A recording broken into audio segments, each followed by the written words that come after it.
All right, welcome everybody, and thank you so much for joining our webinar today.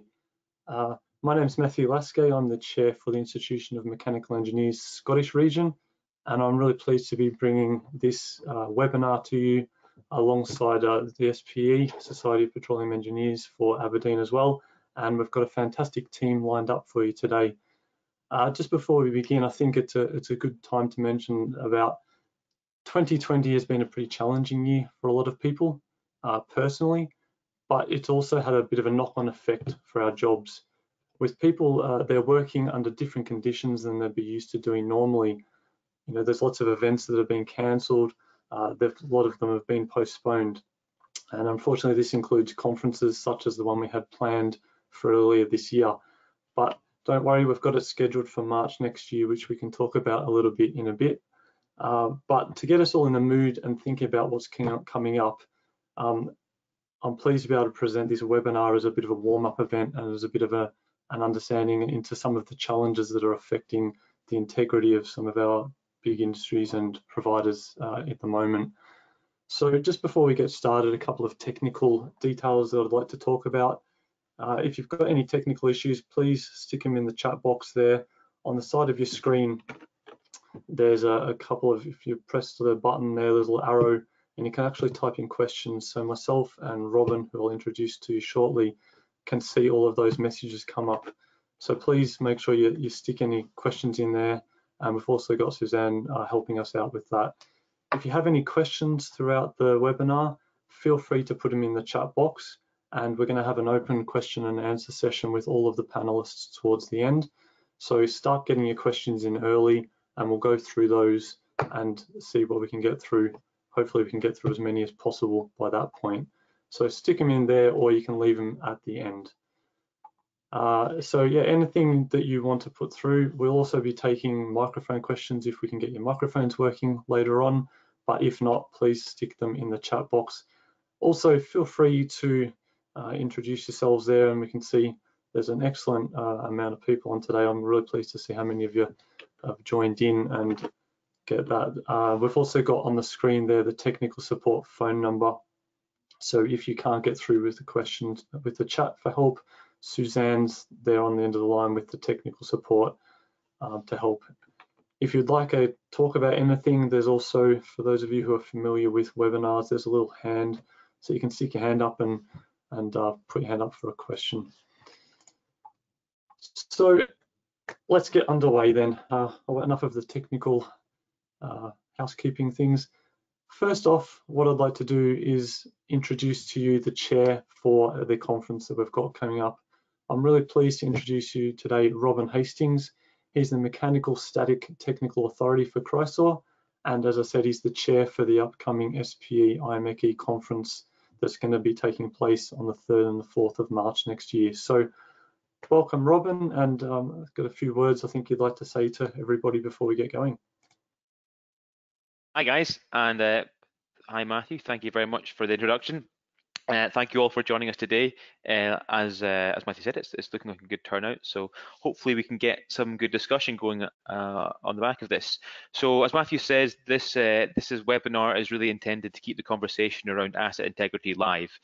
We were meant to have a conference earlier this year on assurance of both hot and cold joints for pressurized systems.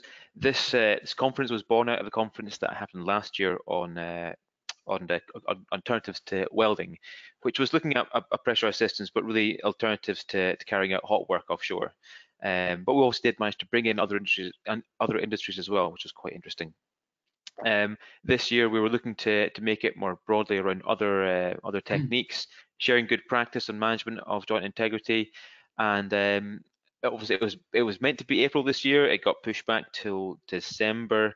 Obviously, as we know, the way this year has gone is that that's not been possible, so it's been moved to a virtual event. The dates are 3rd and 4th of March next year, so rather than being over one day, it's been split over 2 mornings. Make it a little bit easier to digest as you stare at your screen. Hopefully in rapturous awe of the fascinating presentations that you're witnessing. So you'll notice on the little control screen there is a little handout link you can click. So on that, you can bring up the program for the conference next year. You can see we've got an interesting range of speakers. We've got guys, operators, service companies, HSE, verification bodies. Some of it will be panel discussions and some of it will be presentations on new technologies and new developments. But generally the theme is to share good practice across the industry. So please do have a look at that. Booking has not yet opened, but it will open very soon. Either way, there's a link to the SPE website where you can learn more about that. So obviously, as I said, this webinar was really intended to keep the conversation live around asset integrity. Coronavirus, COVID-19 is something that has affected all of us. It's just not really a part of our lives. It hasn't affected. The pressure has been relentless, and I dare say a lot of people are pretty fed up with it, especially going into the what's supposed to be the festive season, but maybe less festive than we're used to. But with all that said, I don't think there has been any real discussion around how COVID-19, in the context of asset integrity, or other way around, I should say asset integrity in the context of COVID-19, how has one affected the other? Because there certainly has been an effect. The oil price obviously started dropping around March and April this year. On the 21st of April, it got to a price which I never thought I would see, and probably most of you say the same thing. And it went below $20 a barrel, which, as Matthew says, has real meaningful, consequences for most of our livelihoods. But beyond that, my first thought goes to asset integrity. How does a $20 barrel affect asset integrity?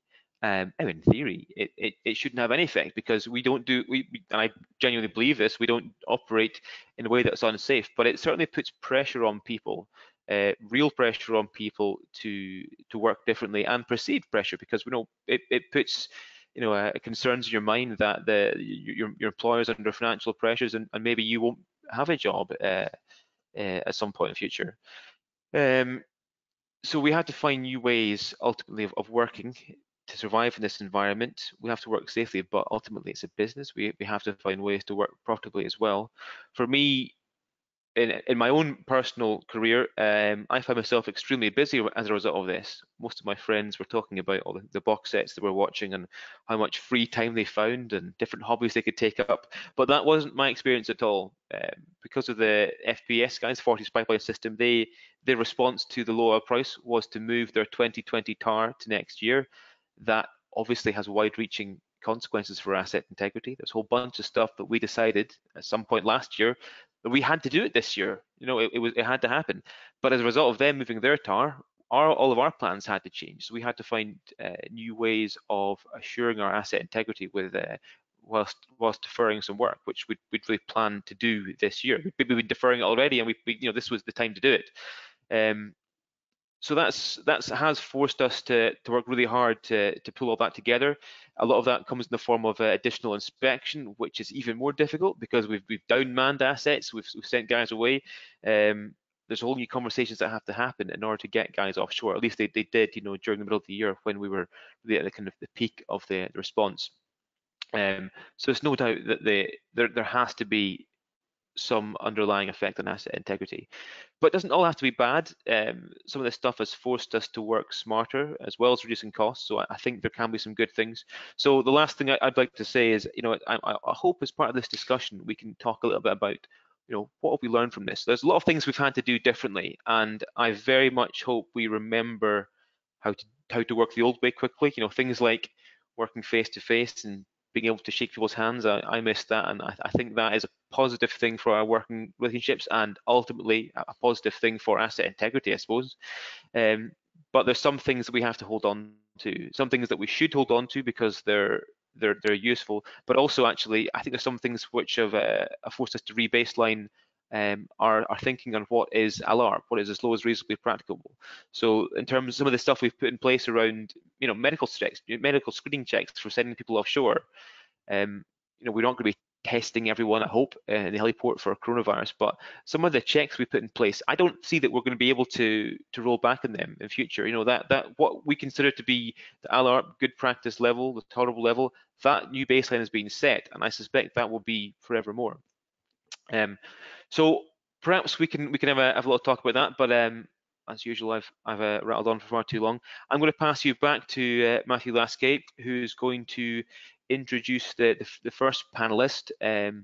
There'll be a number of different panelists, and hopefully we can get a good roundtable discussion. Please do submit your questions, and I will introduce some of them. I may get back to some of you individually and offer you the chance to ask them directly as well to the speakers. But again, thank you very much for your time today. Thank you for dialing in, and I hope you have an enjoyable webinar. Over to you, Matthew. Thanks very much, Robin. I think Robin's obviously going to be joining us again at the open Q&A session again. So if any of you do have any questions on some of those points that Robin raised, then you'll get a chance to talk about them then. But I think that the points that Robin covered there were all pretty valid for a lot of industries, not just the oil and gas industries or the industries we're talking today. But he covered a few key things that we're going to talk about now.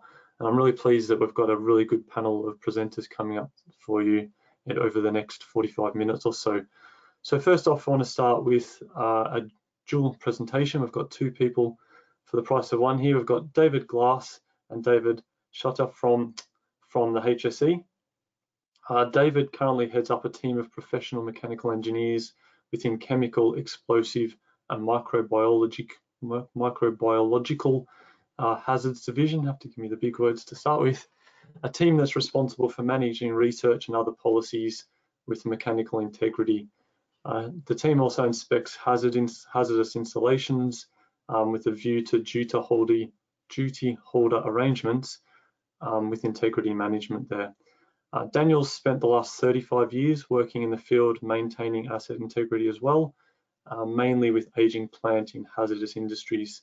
So he's been with the HSE for nearly 25 years, the last 10 with regulating the onshore coma sites and offshore installations. So I'd like to welcome David and Daniel to give us a bit of an overview of what the HSE's opinions of this. So welcome to you both. Thanks very much, Matthew. Daniel here. As mentioned, I'm the HSE Offshore Mechanical Team Lead, and I'd like to start off really with a brief summary of what we've been doing as a team during this COVID-19 pandemic period. Basically, just trying to read my slide because my head's coming in the way of it. Basically, yeah, I'd just like to run through the way that HSE has been working, and my mechanical team specifically. End of March 2020 to the end of July 2020, we predominantly carried out our inspections using virtual HQ techniques, MS Teams or Skype, with the relevant DH personnel. Onshore and offshore personnel were involved in this, and that was really the first 4-month period of the pandemic situation.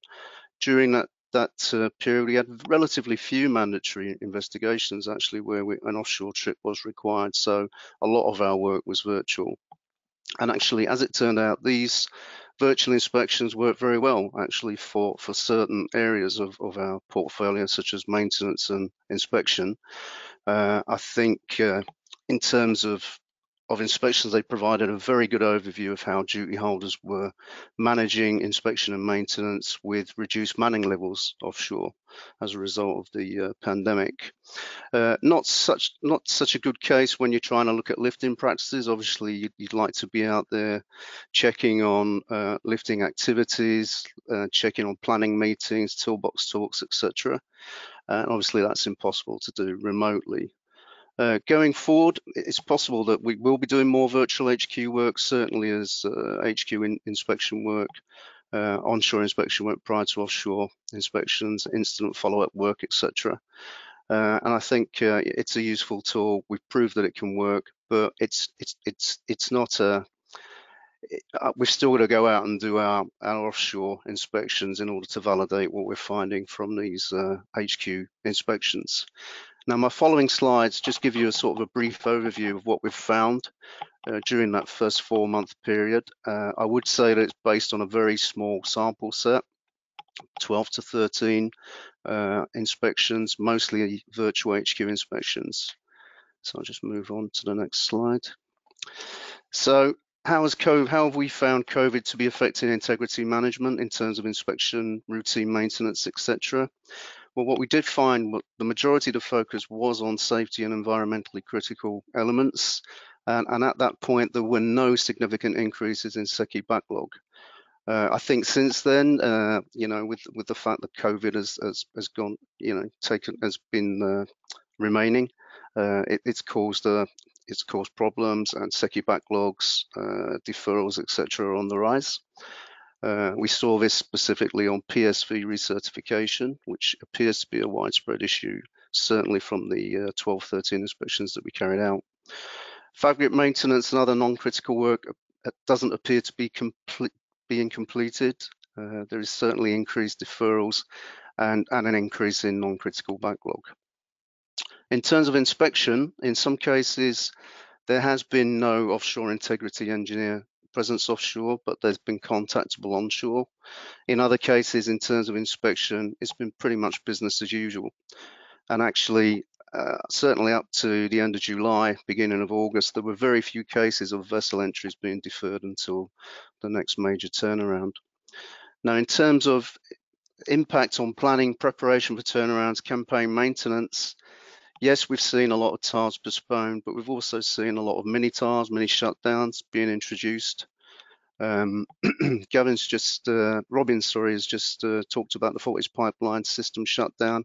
Obviously, that's an issue for some duty holders, and they've had to reassess where they are and reprioritize some of their work. Funnily enough, what we have seen is that there have been no real major resource of materials issues during the pandemic period. But obviously, going forward, in order to get after the backlog and deferrals, there's going to have to be some form of follow-up campaign post-COVID. Just moving on, looking at impacts of supply chains, availability of specialist personnel. Again, no real specific issues highlighted with provision of NDT techs, provision of lifting competent persons, etc. It seems to me that vendors have been pretty willing to get out there when they can and carry on. There were some minor issues right at the beginning of the pandemic with sourcing equipment from areas such as Italy who were badly hit right at the beginning of the pandemic. In terms of impact on availability of technical support, we spoke to quite a number of technical authorities as part of our HQ inspections, and they didn't really highlight many issues. Indeed, some companies outlined that TAs have been more visible during this period, which can only be a good thing. In order to focus on some of the SECE maintenance, I think a number of companies were talking about upskilling some of their personnel to carry out some of this maintenance, and that obviously there's issues there with ensuring competence. Again, I'll just reiterate what I said before, provision of contractors offshore, no apparent major issues, although there were some issues with mobilizing verifiers. So just to conclude, really, I think in terms of looking at the longer term effects of COVID-19, we're going to be looking at increasing backlogs and deferrals. There's going to be a potential bow wave of fabric maintenance, inspection and maintenance work coming up. Added to this, there's resourcing issues. There may have been losses of experienced staff during this period. So the ability to liquidate backlogs may well be affected due to high demand across the UK continental shelf. In order to get around some of the inspection issues, there may well be moves towards non-intrusive inspection, specifically for vessels. Obviously, this move will require robust justification to go forward with that. And I guess remote verification is also a possibility.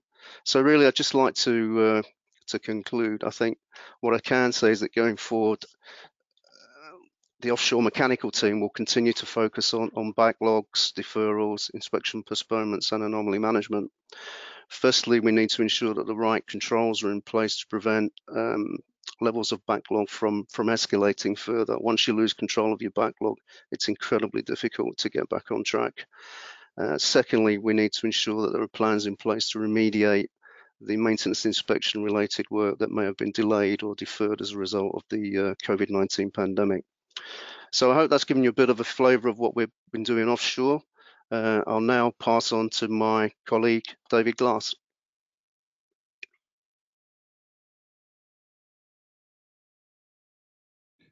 Afternoon, everyone. Hopefully you can see this. I'm a bit of an interloper here, a bit of a landlubber. So I come from the major accident arena onshore, whereas Danny clearly does the offshore. And we're subtly different. We have a different regulatory regime, which I'll touch on. But as you may imagine, a lot of the problems that we see are very similar. I'm not sure how many of the audience are related to onshore, but given the similarity, we thought it's appropriate to touch on some of the issues that we see, and they may impinge on you as well. So in terms of timing and in terms of the effect of COVID, it's been pretty similar to as Danny's described. In terms of our visits, we pretty much ceased proactive inspections for a period, and that put us under some pressure. In the interim, we undertook some distant inspections, if you like, so took the opportunity to try and do some paperwork reviews and interrogate systems remotely, with some success, but some distinct drawbacks, I think, as well. I think inevitably, given that we can go and kick the pipes normally, we'd much prefer to do that. We've now largely resumed our site visits with the appropriate COVID precautions in place. We did some side work just to visit some of our coma sites in the interim period to check on on COVID precautions. But we're now back to doing the mechanical integrity inspections again. So a lot of it is business as usual. But we have seen some issues, much like Danny's alluded to, but ours have a slightly different complexion. We have seen entire shutdowns removed. We've seen entire shutdowns removed piecemeal, if you like, bit by bit, moved into the following year. And I think the key difference for us is the regulation associated with the pressure systems that don't apply offshore but apply onshore, which put quite a robust framework in place and in some respects quite prescriptive as to how things should work. And that's caught a few operators out, I have to say, and left us with a bit of a legacy issue, which I'll touch on. So PSSR, just for those of you who don't know and are not familiar with it, you are allowed to postpone equipment, but you're only allowed to do it once. And that caused a bit of a problem, which I'll come on to. And what you can't do is adapt the scheme to suit that timing. So you are, for good reason, only allowed a postponement with consultation with a competent person. And what you can't do is change the rules on the hoof, basically. And that's caused some consternation, I think, because a lot of the companies that we regulate were already running, I would term it as postponement hot. They already had postponements in place and then found themselves, through logistical reasons and many other reasons, unable to undertake the examination on the revised date. And as you may imagine, that effectively meant they were then going to break the law if they continued to run. Recognizing that, we kind of relaxed our stance a little bit, and it was posted on our website that we would, as long as the issues found were safe in the opinion of the competent person, that people had good reason to not undertake the inspections. So basically, they couldn't find the resource, etc., and they could prove that it was still safe to use, then we wouldn't enforce on the matter. And we publicised that after some consultation with the third-party operators, with those who inspect in-house as well. And I would just put that little caveat of probably on the bottom. If someone's grossly going to break the law, we would still reserve the right to knock on the door. So that needs to be borne in mind. But there's also a lot of equipment that we look at that's not PSSR. If you imagine, a lot of pipework is not in there, it's not storage tanks that aren't qualified in that, rotating machinery, all of these kind of things. But as far as we're concerned, the same management expectation applies. It needs a degree of rigor applied to it, or just the same. We have seen a bit of an increase in these operational risk assessments, which is again causing us some worries. We're happy to buy into that if it's rigorous, if it has some, again, competent person buy into it. Where that's not the case, well, then we again reserve the right to start enforcement and make sure that no undue risks are taken. As Danny's alluded to, we're expecting a maintenance and repair backlog. The fabric maintenance is going backwards here, and we're just stashing up a lot of problems for the future. I have my suspicions about some operators are moving things for profit reasons, which never rests easy with HSE, as you may imagine, and not really logistical reasons. And it's a bit odd, given that COVID, in one instance, for example, a lot of maintenance work and inspection work shunted until January 2021, next financial year, but the same COVID restrictions are in place. So we've questioned instances like that, and don't think that's necessarily true. And I think the message I'd like to get across after discussing this with a lot of onshore operators and inspection bodies, etc., is that COVID isn't necessarily finished. I think, okay, since the complexion is changing and the landscape is changing quickly, but we predicted a second wave of this, and I don't think many companies took enough opportunity in the summer while it was quiet and transmission was low and resources were available to undertake inspection, examination and maintenance. And indeed, COVID may come back in another form with the virus morphs, etc. So it may not be the last pandemic. So we all need to bear that in mind. There is a shortage of skilled labour. No doubt it's exceptionally so offshore. We're a little bit concerned, or operators were concerned about getting foreign labour in as well. So where there are specialists from abroad, I think the impact of COVID and travel restrictions is certainly making itself felt. Brexit may make that worse. Equally, the coincident demand that no doubt the offshore operators feel this, but where companies who are inter-networked all go down at once for a turnaround, demand is only going to go up for that labour. We've seen unskilled labour in places as well historically, and we don't want a repeat of that. The cooks and bottle washers being given a spanner is not the way we want to work in the onshore regime. And maybe not so acute offshore, but certainly onshore we see restrictions and complexities on sites about residency, how many people can stay, segregation, one-way systems, for example, all add to the complexity of undertaking work, as well as the obvious accommodation, transport availabilities. One thing we have seen onshore for sure is equipment availability issues because of stock. People are quite literally log jammed onshore and aren't moving stock, so petroleum products are not moving.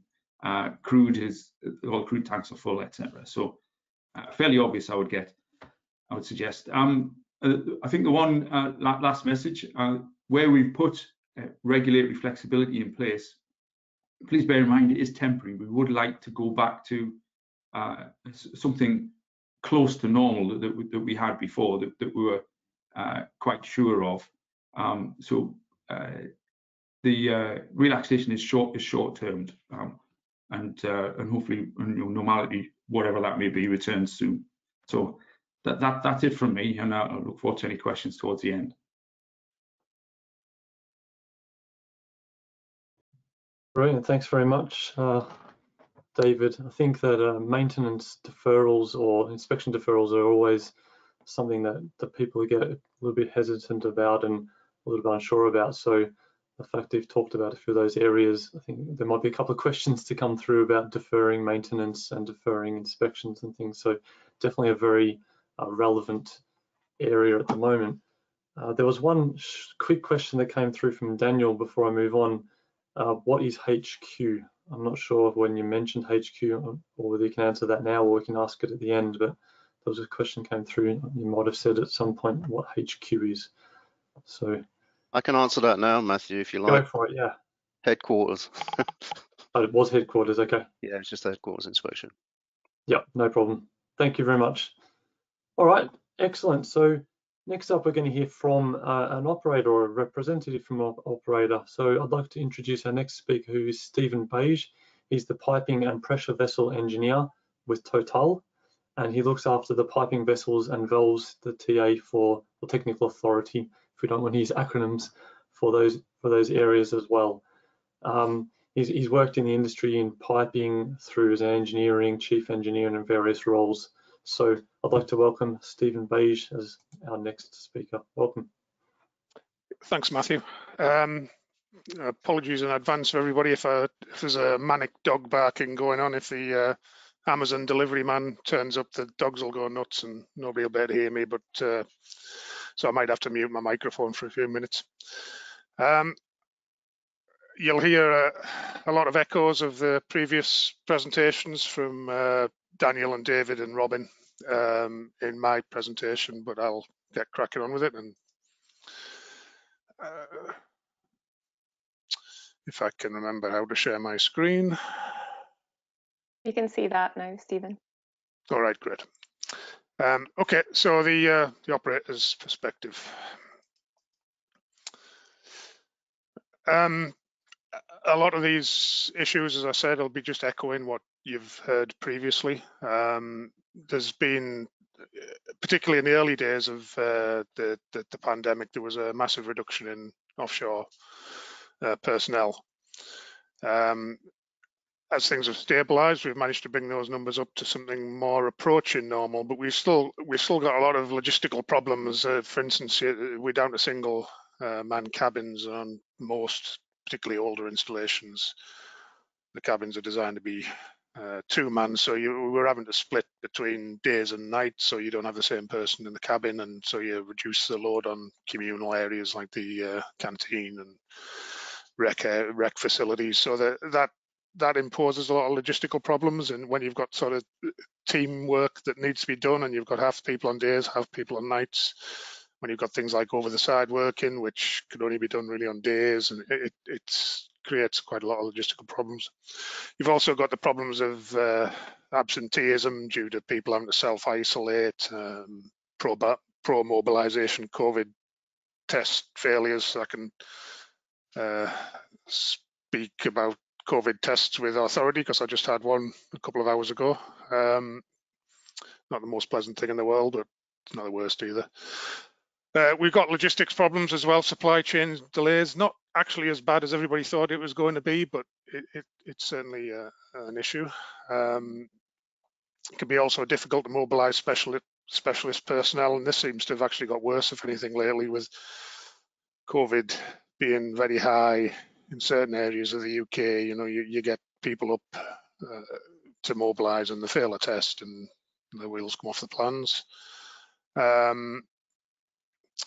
Onshore working as well, as I think Robin touched on that, you know, that's been very different. We're all certainly within Total, almost everybody's working from home. It's become the new norm. In some ways it's better. It actually, I think when everybody's working in sort of Teams is the tool that we tend to use in that environment, it reduces the offshore-onshore divide. Everybody's basically you know, in the same virtual place. And it does, certainly as a technical authority, I think I've been more accessible. That's got its good points and bad points. It's probably good from the people who want to talk to me. If it's not so great if you actually have work to do and you want to get on with stuff, you're constantly in demand. But it puts a strain on the IT systems. They've coped remarkably well, I have to say. We've gone through a few. As the national guidance has changed and there's been waves and second waves, you know, we've started to man up our office again and then deman it again, and all of these changes make life difficult, but it's surprising how well everybody's coped with that. So the real impact, particularly from an integrity point of view, the big impact obviously is some of the, you know, shutdowns, which has been mentioned already, and maintenance campaigns have been largely cancelled or greatly reduced. We had Total had shutdowns on, I think, all of its assets this year planned, which have all been either dramatically reduced or deferred entirely. We had a 300-bed flotel campaign on Elgin Franklin, which was carrying out largely FM work, maintenance work. That's been deferred. So how do we cope with all of this? Again, this has all been mentioned before, but we've kept the focus on safety critical element, safety and environmental critical element assurance activities. They've gone ahead largely unaffected. We've had to make sure that our process for the deferral of the work that is deferred is robust and has good visibility of an inevitably increasing backlog, particularly with the focus on any SPE related work. We need to carry out thorough risk assessments, and that's particularly where I think it was mentioned earlier, was it Daniel mentioned that there's been few deferrals of major vessel inspections, internal inspections. He's obviously not talked to Total because we've had to defer an awful lot of them. We had a huge number on Elgin this year planned, most of which have had to be deferred. So there's personally, I've been very busy in that work. Risk assessments, looking at alternative non-intrusive inspections that will justify deferring. Total's fortunate enough to have a team of specialists in France that can assist us with that sort of work. So we've got quite a good support structure for those sort of engineering assessments, but it's not been easy, just mainly due to the sheer volume. We've also got a lot of piping, even vessels that were due to be repaired or replaced in some cases. So we've had to come down to maybe a monitoring campaign there to make sure defects stayed on the right side of acceptable. Sometimes that's meant putting on temporary repairs to get us through to next year, or life extending existing temporary repairs with engineer assessment. So it from a technical authority's point of view, it's been very busy. I can't remember who it was it, I think it was Robin who says that while everybody else has been watching box sets, I think that's not been my experience. It's been a very busy time. And that's about it really. I mean, I know I'm echoing a lot of the same themes that everybody else has touched on already, but I suppose that's a good thing. It shows that we're maybe touching on the salient points. And thanks for your time. Excellent. Thanks very much, Stephen. I think your last point there was pretty right. There's going to be a lot of common themes that are going to come through this COVID period when it comes to integrity management, and that's risk and monitoring. So they're definitely two key things. So thank you very much for that. Okay, so I've had brief updates from the HSC and an operator. So now going to take a slightly different spin, and I'd like to introduce you Christian Orman. He's from Elysian as the new solutions lead.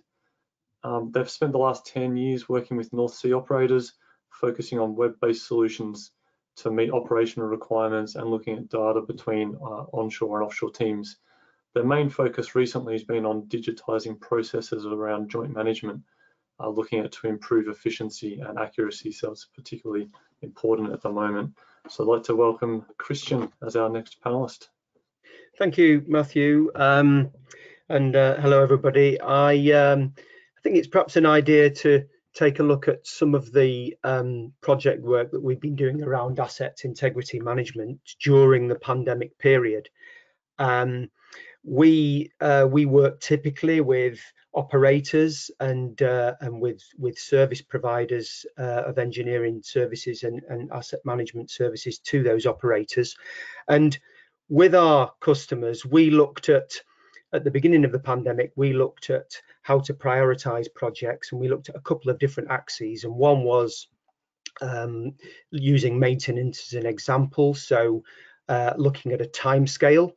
So where could we add the most value during in a pandemic period with our e-logbook suite of asset management solutions? So starting from a year out and then going through to post-maintenance project, and also looking at the locations that our operators and service provider customers work from. So a platform or a plant, a terminal, an office, the onshore office space or home office, which obviously became increasingly important, and the relationship between the consultant or contractor and how we could add value there at a period where people were having to work remotely.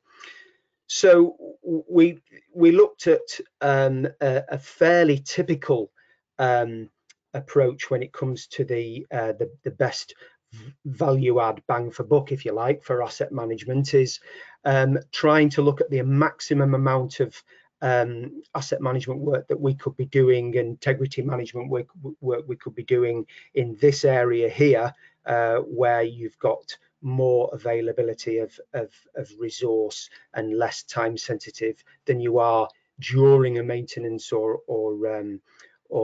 integrity management project, where personnel and time is more limited, and obviously avoiding any disruptive work afterwards. So we established with our operators that there was an opportunity to add value with the digital integrity management solution in all three areas.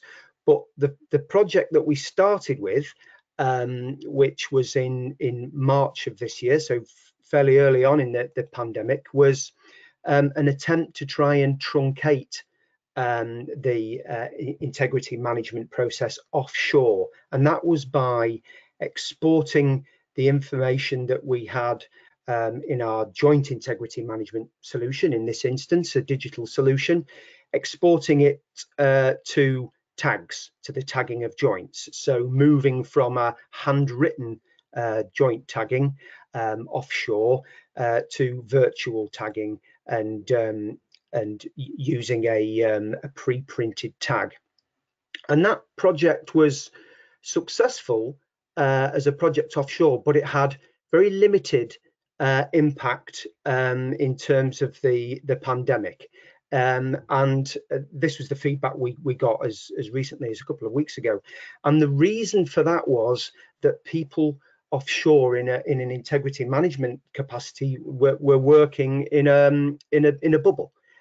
So they were still able to work together in a similarly effective way as they were being able to do before the pandemic. So being able to truncate that process by using a pre-printed tag was less of a positive impact. It was a successful project, but it would have been successful pre-pandemic, so there wasn't any big deal during the pandemic added value. So the next stage of moving to QR codes on tags has been put on the back burner in favour of looking at something which might have a more of an positive impact offshore during the pandemic, which is just using a digital integrity management solution on tablet systems or smartphones.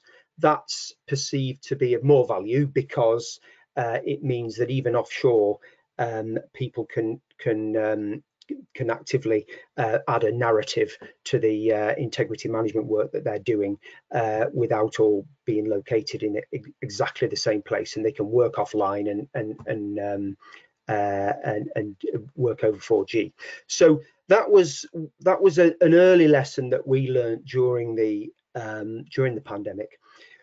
Where we found that there was immediate value in a digital integrity management solution was the supporting of remote working and the facilitating of different areas of expertise across an operator or between an operator and their contractor partners, being able to use a solution, whether it was joint integrity or lock valve registry or operational risk assessment, as one of the chaps mentioned earlier, being able to use a digital solution to underpin the work that was being done on Zoom or Teams has proved to be a much more immediate value. Taking operational risk assessment as an example, the e-logbook solution and I would imagine other digital operational risk assessment solutions have the capacity to manage the workflow and create an audit trail where an organisation is pulling in management expertise or technical expertise or third-party contractor expertise at any one time during an operational risk assessment process, and being able to use a solution to give some sort of auditability and a single point of truth alongside Teams and the face-to-face work. That's proved to be the real area of value, as opposed to this area, which has been valuable but would have been valuable anyway offshore. So that was a couple of key lessons that we've learnt. What we've also learnt is that a management solution, a digital case management solution, if you like, or project management solution, can easily be repurposed to manage rapid test and trace. So we, at the beginning of November, we took our e-logbook core solution and we simply applied the elements of it that were suitable to rapid test and trace to support the logistics around allowing the organisation to manage the testing of staff prior to them being sent offshore, and managing the logistics of that, managing the communication with the staff, and creating a stronger relationship between the operator and the testing company and the transport provider. And again, this was facilitated by what should be core to any integrity management system, digital integrity management system, and that is the ability to share data with other systems, the ability to manage client consent. So here on operational risk assessment, it would be which levels of management would be able to see which elements of a risk. Here it was much more around, would a member of staff consent to having their details being shared. But all of that is the same in terms of case management technology, and then the capacity to share data with NHS Digital, or use the tool set that would be in most digital integrity management solutions to manage privacy and governance. So from a software solution provider's perspective, and talking generically rather than about our e-logbook solution, just looking at digital solutions in general, there is a real opportunity to repurpose the solutions that you have and challenge those solutions to be adding value across the board, but certainly underpinning remote working or being repurposed to manage specific COVID challenges around logistics and testing, shouldn't be beyond the realms of the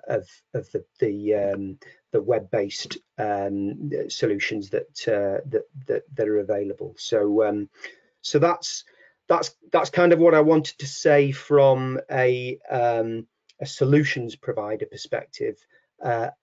Obviously, very keen to try and answer any questions that you might have.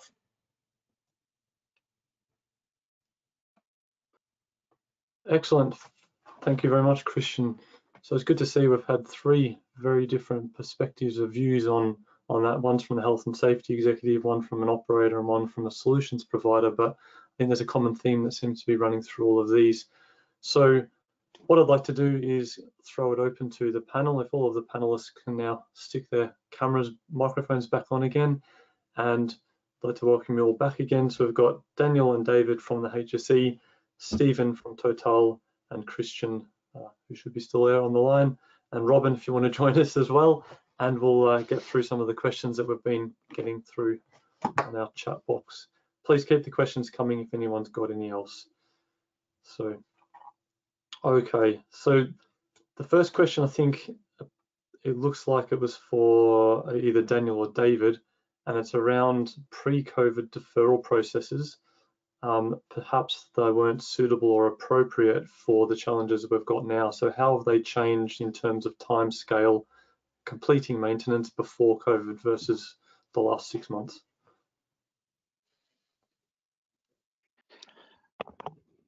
Yeah, I actually don't think they've changed an awful lot. I still think that, you know, a backlog is a backlog is a backlog. You know, the fact of the matter is, even if it's deferred or risk assessed, it's still in backlog. It still needs to get completed at some point in the future. Whether it's down to COVID or some other reason for deferral, it has to be sorted at some point. Risk assessed, prioritized accordingly, and completed. I don't know if David wants to add to that. Yeah, I think that's a fair point. There's, as alluded to, the PSSR framework has quite a legal obligation to it, and you're not allowed the second chance at it. That caused a lot of consternation when people realised they might be guilty of something, but nonetheless, they've entered into it, I think, in the most part, a true spirit of, we do what we have to do, and we'll try our damnedest to undertake the inspections. Where we can't, provide a rigorous answer. That's very much as what we would have expected before. I think what we also expect is people are sensible about it. One of the concerns was that people were perhaps about to ask for big chunks of time when that wasn't really appropriate. So PSVs put off by 25–30%, for example. But that largely hasn't proven to be the case, and people have been quite rational about it, and provided reasonably robust cases as well. So, which is why I'm keen, I guess, to reverse out of it. The longer the pressure stays on, the more difficult it's going to be. You made an interesting point, David, about suspecting that some operators were doing it for profit reasons. I think we chose those words carefully. How do you decide? Yeah, I think we don't, and it's inevitably an impossible case to prove. I mean, HSW has this legislation built into it that companies shouldn't cut corners for profit reasons, but it's almost impossible to prove. And we're not in the business of doing that. I think if we look at it from an engineering integrity argument point of view, and if we feel people are taking an undue risk, that's how we'll pursue it. And we'll just, I think, probably lodge the fact that people may have been abusing the rules for not the right reasons, and bear that in mind when we approach management structures and management interrogation later on.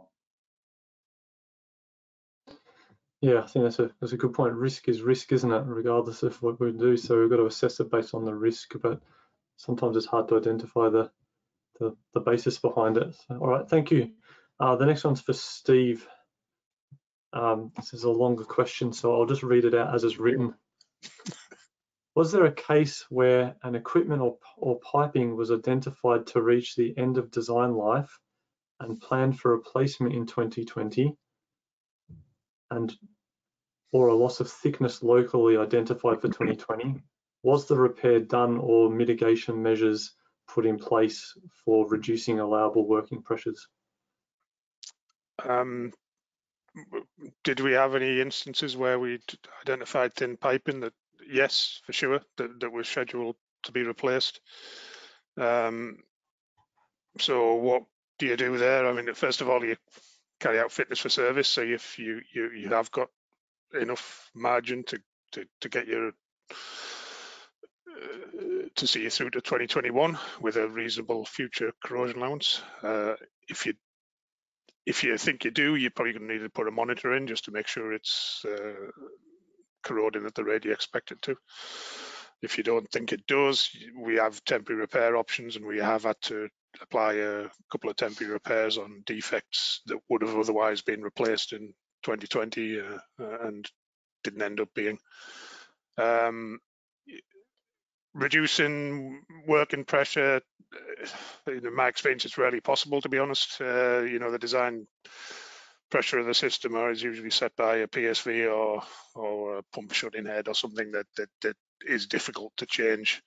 So usually you resort to the methods I inferred previously, or you can do more advanced levels of fitness for service to try to eke a little bit more out of the line, particularly on something like a vessel. Usually on a pipe, and it's a case of putting a composite wrap on to get you through to the shutdown. So yes. Yeah, so it's really easy to reduce operations when you've got them set, is it? And it isn't really. I mean, sometimes you can review the design conditions of the line and figure out that actually the design conditions are overly conservative. You can never see that, so that's possible. It's usually quite difficult to make changes to the system to reduce the design pressure. Did you track any kind of increase in your kind of cumulative risk as a result of all this stuff, Steve?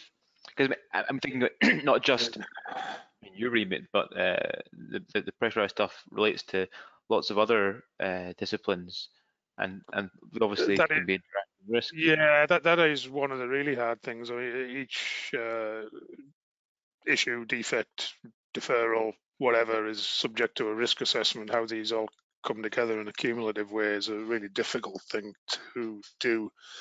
I mean, if we go into a sort of ORA type scenario, you look at the interacting systems and any interacting defects that might affect the ORA that you're looking at. But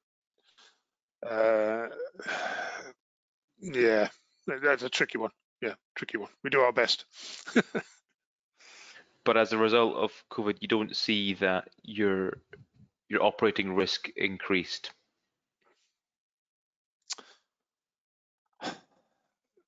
Not above unacceptable levels. I mean, what was mentioned earlier, you've got an increase in backlog, and that's never good. It's never a good thing. We try to focus on the safety critical elements. We try to focus on what we perceive to be the biggest risk items. But somebody mentioned earlier, I think it was you, Robin, in fact, we thought we had to do a whole load of work this year, and we didn't do it. Now we go into a more detailed risk assessment, and we come up with good technical justifications how we can justify that. We do extra work, we apply DLR, temporary repairs in some cases, we do more fitness for service assessments in other cases, we do monitors. Running with defects is more risky than running with an intact system. So there is an element of risk there, and it's something that has to be managed very carefully, I think. Yeah, I mean, in reality, most companies run with a maintenance backlog of some sort anyway, so there should be some processes in place for managing backlog and managing risk. It's just now it's kind of all getting pushed towards the end of the year more, and we're getting to the point where we now have to do something about it a bit faster, don't we?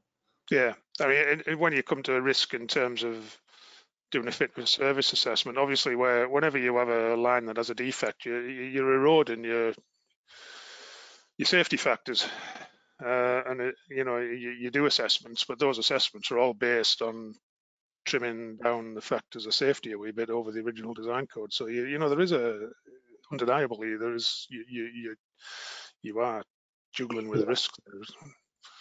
Okay. Another long question, so I'll try to paraphrase it as best as I can. NII has been raised as a tool to support deferral and replacement of vessels.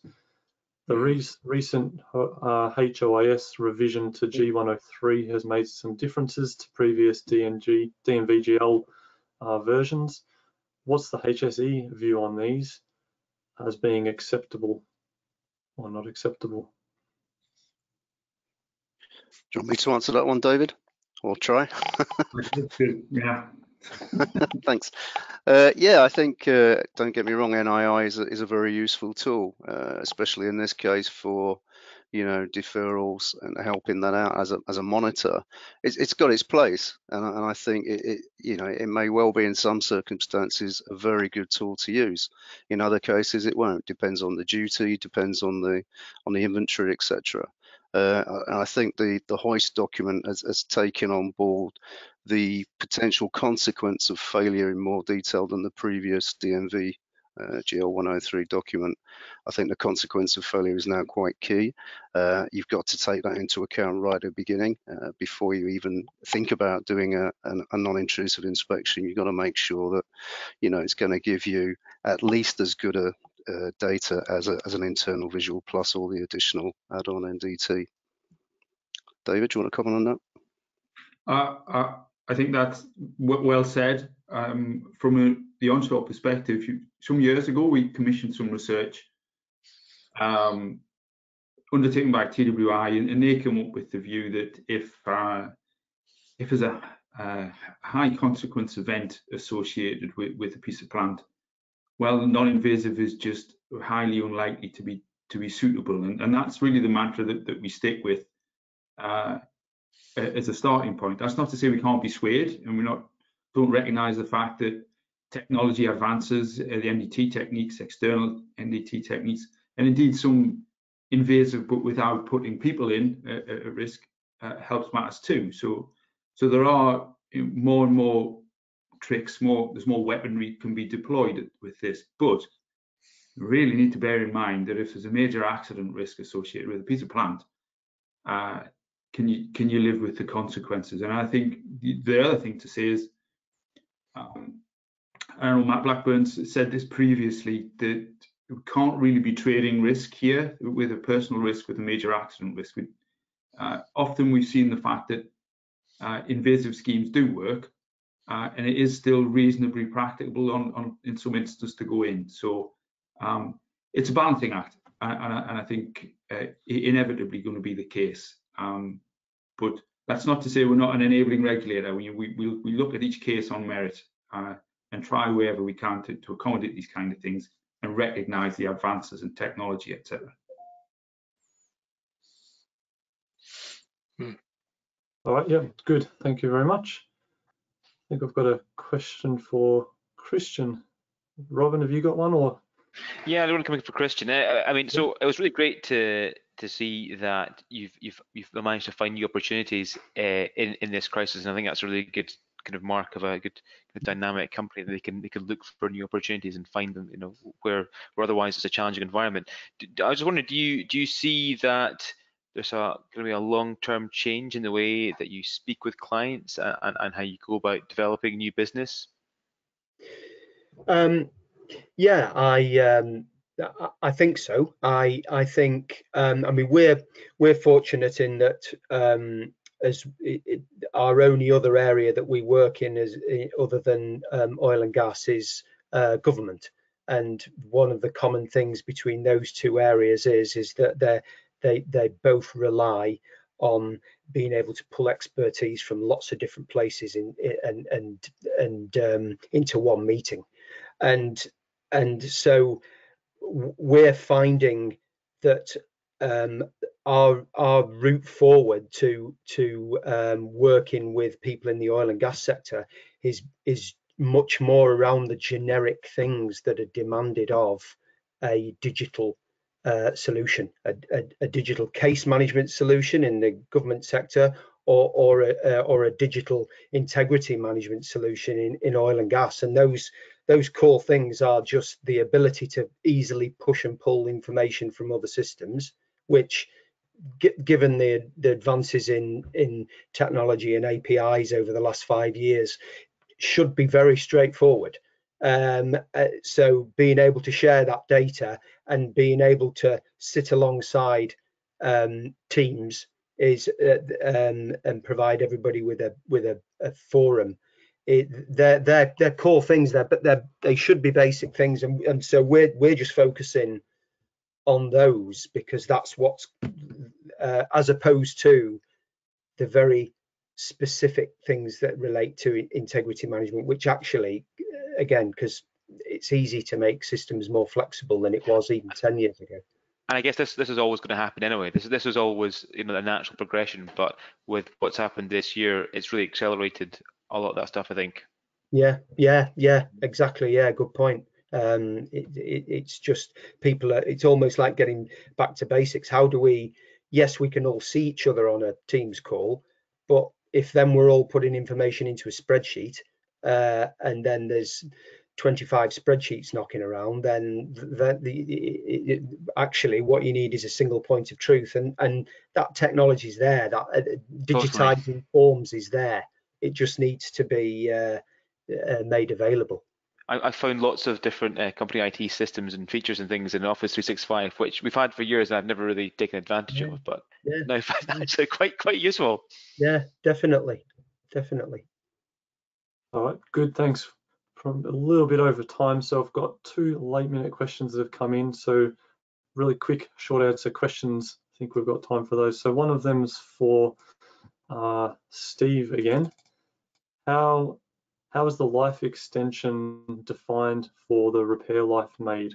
So what's the decision process for extending the life of repairs?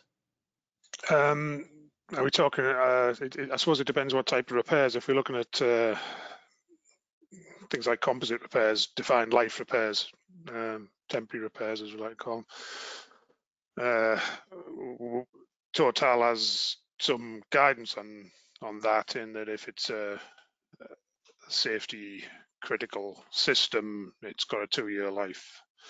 Now, you can design a composite repair pretty much with any life you want. It could be designed for 20-year life if you like, but we put a defined life of 2 years, and we would do our best. I'm not saying we always achieve it, but we do our best to change it out in that time. If we can't, we do an engineering assessment and justify its further extension. But we very much, you know, if you design a temporary repair for 20 years, it's not really temporary, it's permanent. So, you know, that's cheating. So we limit the life of the repairs. Yeah. I mean, if it's a welded repair, back to the original code. Well, yeah, some of it's very easy to define and very specific because you've got very known facts, whereas other ones are a bit more complex, isn't it? Well, that's the thing with the composite repairs. You know, theoretically, you can design them for any life you want, but the question is, do you want your asset to be made up of fiberglass instead of metal? And I think okay, that personally is no. Yeah. Okay, and the last one, just very quickly for anybody who might know the answer to this, is what is the view, it says here for the operators, but what is the view between FFS and DLR for short-term deferrals?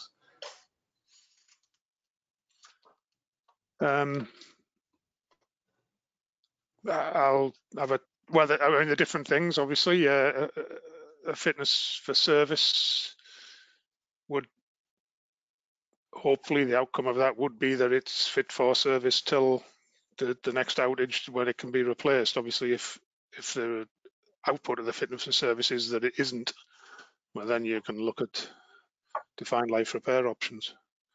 Yeah. I don't know if that answers the question, but I think just to add to that, I think fitness for service assessments, they can be somewhat conservative, and it very much depends on what assumptions you put into the code that you're using. So yeah, you might not do yourself any favors by going down the fitness for service route, because you will find out potentially that you can't elongate the life. But yeah, using DLRs, it's an option as long as they are temporary. Yeah. Yeah, using fitness service codes, it's very possible to get whatever answer out of it you want just by changing the numbers that you put in. It just, you know, if you feel brave, you can pretty much get anything to work.